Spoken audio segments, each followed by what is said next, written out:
watch a lot of videos. It's going to be a lot of interaction. So just get ready. My name is Janaki Kumar. So I lead a team called the Design and Co-innovation Center. Some of my team members are here today. Amol, who was in the panel earlier, he is part of that team as well. So what we do is and today we will be talking about humanizing immersive technology. Many of the speakers today and panelists have been talking about the technology challenges around immersive technology, but what I want to really touch upon is the human aspect of it. So just a bit about DCC. So the Design and Co-innovation Center, you can think of us as a design agency within SAP. So what we get to do is work with our customers, and we work on their strategic projects, and we are really trying to humanize technology. So we work on these projects that we co-innovate with our customers, and we really bring user experience and design skills to each of these projects. As David Sonnenschein said, we already are seeing our customers thinking about, when a project is strategic, they really want to leverage the latest and greatest technology. So that's the reason our team has started to think about these areas already. We also want to foster an innovation culture.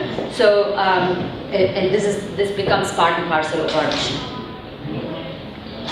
Just to level set, there are 3 types of immersive technology that we are discussing. The terms are still evolving, but augmented reality is when you have reality in front of you and you have technologies that's augmenting reality. The easiest example to understand is the Google Glass, which can be, as David said, could be a success or a fiasco. But in any case, it's a great example of what an augmented technology is. Virtual reality is completely immersive. And then you have mixed reality, which is HoloLens, is the best example, and you'll get to see an example of it in the tea shop. So we started working about 2 years ago when Google Glass was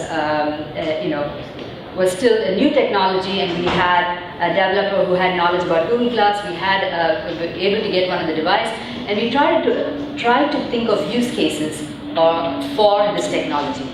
And we came across the statistic that there are many errors in medication to patients. So in a hospital, there are situations where the wrong medication is given to the patient. And so we thought about how can technology solve that problem. So I think I urge all of you to think about how can, whenever you're thinking about technology, don't think about it in an abstract sense, but bring it home to how can it help us as human beings. So I can give you a short view into that video.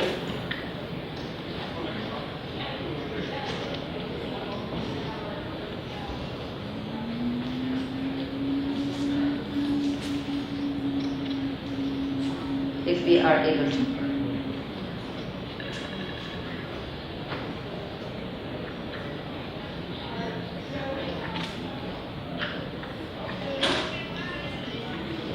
So I just want to show you just one aspect of it. So here's a nurse who is looking at a patient and very seamlessly able to identify if this is the right patient and if this is the right medication.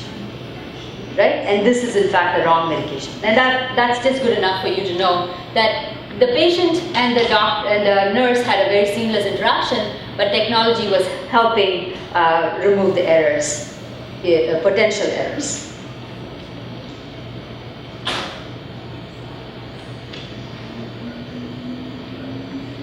So once we did that, we created a video as well as we created some design principles around augmented reality, and we presented it at DCOM. And then we had an opportunity to collaborate with the team in Montreal in SAP to work on this warehouse use case. I won't run that video for the sake of time, but what, in essence, you're able to bring, the right information. It's for hands-free interaction. Next, there are many different virtual reality applications in business. And you can think of, I think of them at least in 2 categories. One is how can VR help us in our interaction with our customers, And then the second category is how can VR help us internally, as employees. So under customers, there are a few use cases. Product demos. Let me give you some examples. I'll go through the list and I have a few examples for you. Product demos and live events, virtual conferences, virtual tours for home buying, and sporting or music near stage experiences. So imagine if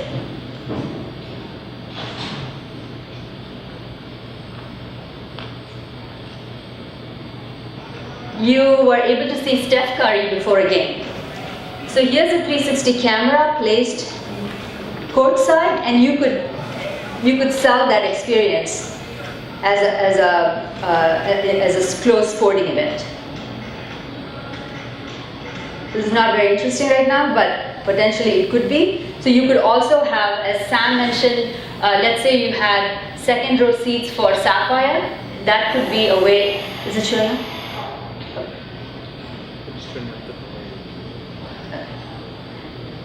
The product demo. This is a very interesting demo by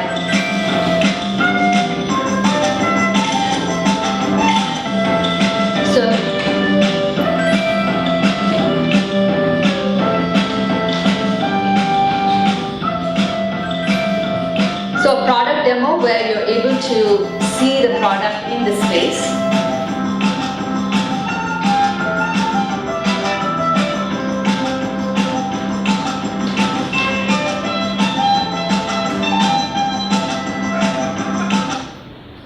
So now we move on to the employee experience.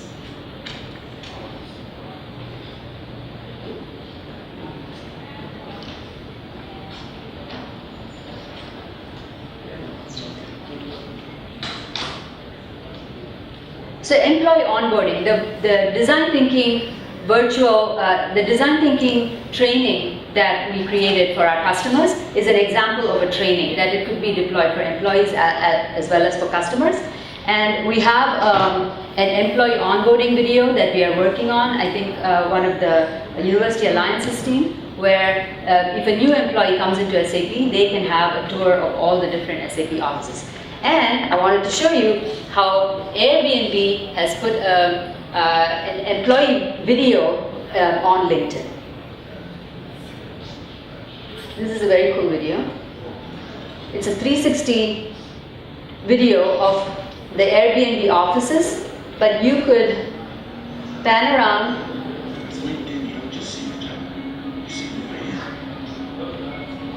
So they are planning to do 360 videos for all of the different companies.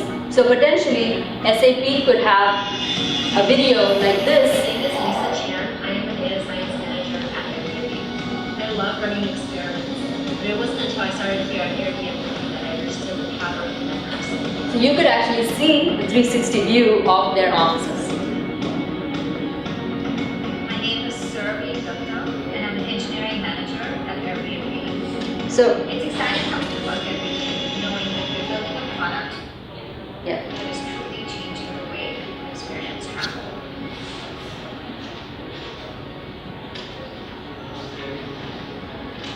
Now imagine this is powerful just to get ready for a job in Airbnb, right?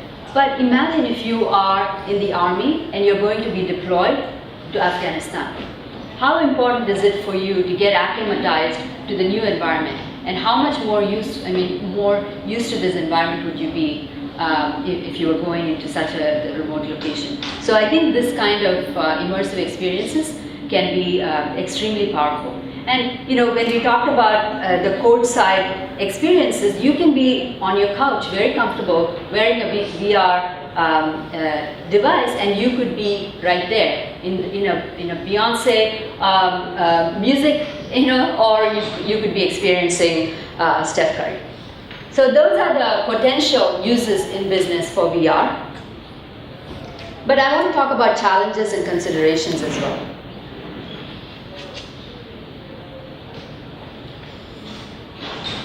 So I would, oh, okay, wow. So the first are human considerations. So human limitations, as HCI, as designers, initially when we created physical products like chairs, we really had to take into account the human dimensions of the scale of a person. If you're designing a cup, you had to understand the shape of your hand. As we moved into digital products, we kind of sort of forgot about it and started designing, things that didn't take into account human limitations. I think with these immersive technologies, we have to relearn a lot of the human limitations, including cognitive limitations. One rule of thumb is if you are anything that you would do in real life that will cause you to be nauseous or sick or dizzy, that you would feel the same thing if you're in a VR environment. And the threshold is different for each person. We haven't fully understood what causes those differences. So there's a lot to be learned in terms of cognition. So that's the biggest area. If you're looking for a new area of exploration that's really rich, that's the cognitive limitations and applications in VR technology is just completely greenfield right now. Next.